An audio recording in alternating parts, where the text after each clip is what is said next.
Morning students, I am Dr. Nisha Sharma. Now I will explain you one very important topic in your class or of your subject biology, that is classification of animals.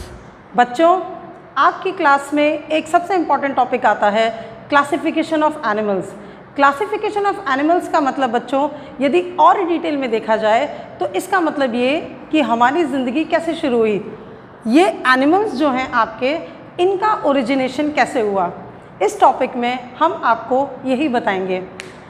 वैसे आप लोग अच्छी तरीके से जानते हैं कि living organisms के वर्ल्ड में दो ही क्लासेस आती हैं, या तो एनिमल्स या फिर बच्चों आपके प्लांट्स आते हैं।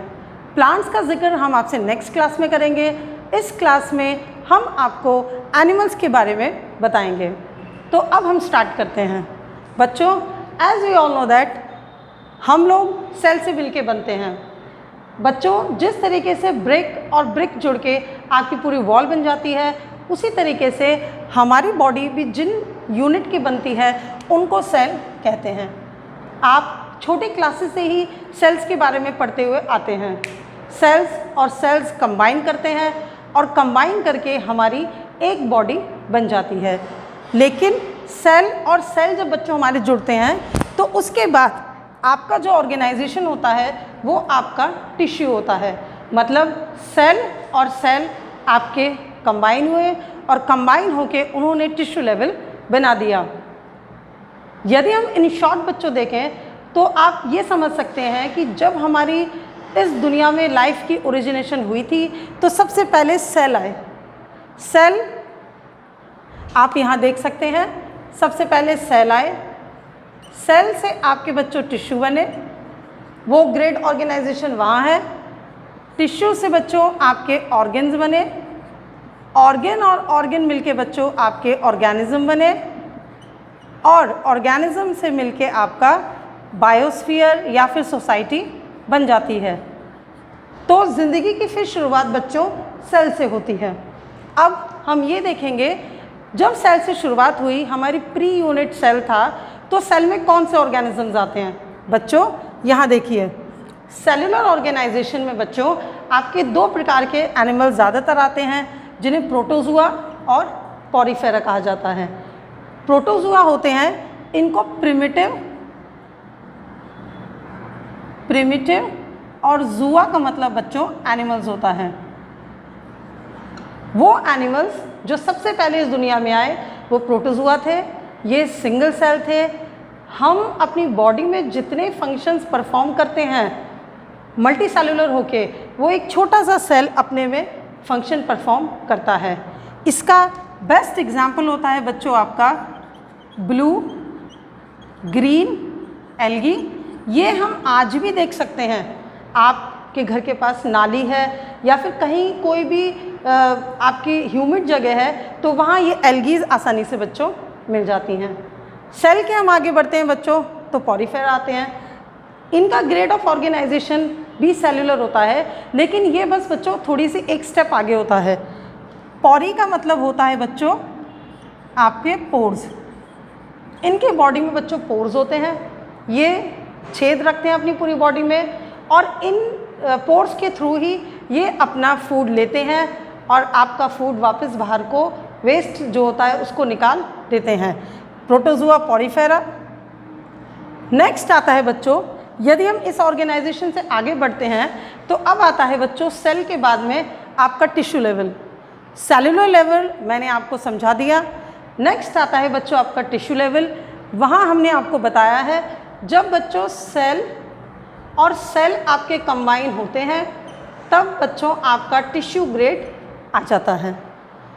टिश्यू ग्रेड अपने में बहुत वास्ट है, और जैसे मैं आपको बता रही हूँ, हम यहाँ आपको शॉर्ट में समझा रहे हैं बच्चों।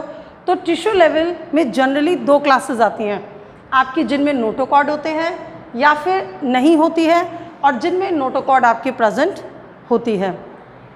नोटोकॉर्ड जिन एनिमल्स में प्रेजेंट नहीं होती है वो आपके एनिमल्स बहुत स्मूथ होते हैं, जैसे आपके अर्थवर्म हैं, कॉकरोचेस वगैरह हैं, क्योंकि उनमें ये चीज़ें अर्थवर्म कॉकरोचेस आपके इन एनिमल्स में आते हैं आगे चल के, लेकिन वो ऐसे एनिमल्स होते हैं जिनमें रीढ़ की हड्डी जैसी कोई चीज़ प्रेजेंट नहीं होती। नोटोकॉर्ड की बात करें बच्चों, तो नोटोकॉर्ड आपका एक फ्लैक्सिबल स्ट्रक्चर होता है। ये आपका एक फ्लैक्सिबल स्ट्रक्चर होता है जो लाइफ में एक समय ज़रूर प्रेजेंट होता है। या तो जब बच्चा बॉर्न होता है तब उसकी बॉडी में होता है, और तब नहीं होता तो आगे चल के वो उसमें डेवलप हो जाता है, जिसे हम आम भाषा में रीढ़ की हड्डी भी कहते हैं। जिन एनिमल्स में नोटोकॉर्ड नहीं होती है वो काफ़ी स्मूथ होते हैं, काफ़ी सॉफ्ट होते हैं, और वो आसानी से थोड़े से भी हिट करने से या फिर थोड़े से भी प्रेस करने से ख़त्म हो जाते हैं। जो नोटोकॉर्ड वाले एनिमल्स होते हैं, इन्हीं में ही ये नोटोकॉर्ड आगे चल के पूर्ण रूप से कॉर्डेटा बन जाते हैं। ये क्लासेस आपकी कॉर्डेटा कहलाती हैं, जिनमें पूरी तरीके से रीढ़ की हड्डी प्रेजेंट होती है। बच्चों, ये जो कॉर्डेटा, वर्टिब्रेटा, नोटोकॉर्ड जनरली आप लोग एक टर्म्स में गिन सकते हैं, लेकिन साइंटिफिकली इन तीनों टर्म्स में थोड़ा थोड़ा अंतर होता है। हम नेक्स्ट क्लासेस में आपको इनके बारे में और डिटेल में बताएंगे। तो बच्चों, वर्टिब्रेटा जो होते हैं वो आपके 5 में डिवाइड होते हैं: पाइसियंस, एम्फीबिया, रेप्टाइल्स, एव्स और आपके मैमल्स। बच्चों, पाइसियंस में आपकी सारी फिशेस आती हैं। जितनी मछलियां हैं आपकी बच्चों, वो सब पाइसियंस में आती हैं। इनकी बहुत बड़ी क्लास है। आज की दुनिया में समुद्र में सबसे ज़्यादा फिशेस ही पाई जाती हैं, और ये इतने ज़्यादा हैं ये एनिमल्स कि जितना भी हम इन्हें कंज्यूम कर लें उसके बाद इनकी वैरायटी बहुत ज़्यादा है।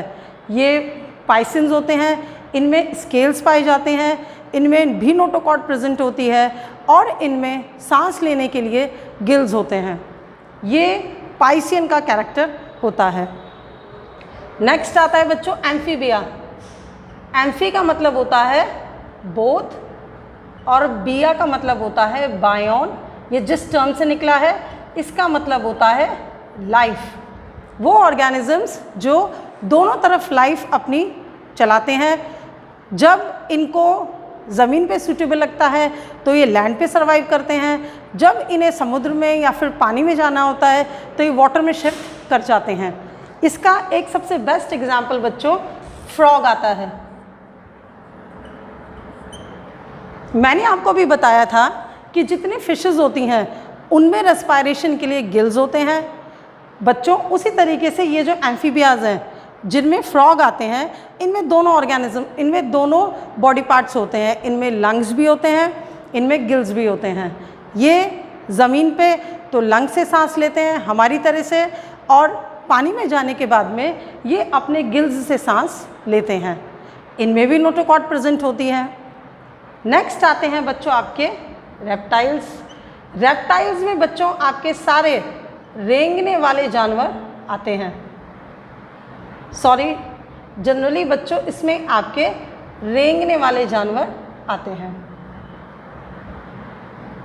रेंगने वाले से मतलब होता है बच्चों जो दीवार पे क्रॉल करते हैं, आपके फर्श पे क्रॉल करते हैं, या फिर आपके किसी भी एक जगह से दूसरी जगह क्रॉल करके चलते हैं, उसमें आपके रेप्टाइल्स आते हैं। ये जो रेप्टाइल्स होते हैं ये जनरली कोल्ड ब्लडेड होते हैं। ये जो रेप्टाइल्स होते हैं ये आपके वॉल्स में मिलते हैं। इनका सबसे बेस्ट एग्जाम्पल बच्चों आपका लिजर्ड्स आता है। लिजर्ड्स, डायनासोर्स, ये सब आपके इसी प्रॉपर्टी में आते हैं, और ये लोग अपने एग्स देते हैं और वही एग आगे चल के आपके बेबी में कन्वर्ट हो जाते हैं। रेप्टाइल के नेक्स्ट आते हैं बच्चों आपके एव्स। एव्स में आपकी जनरली बर्ड्स आती हैं। बर्ड्स जो फ्लाई करने में आपको उड़ती हुई नज़र आती हैं उनको एव्स कहते हैं।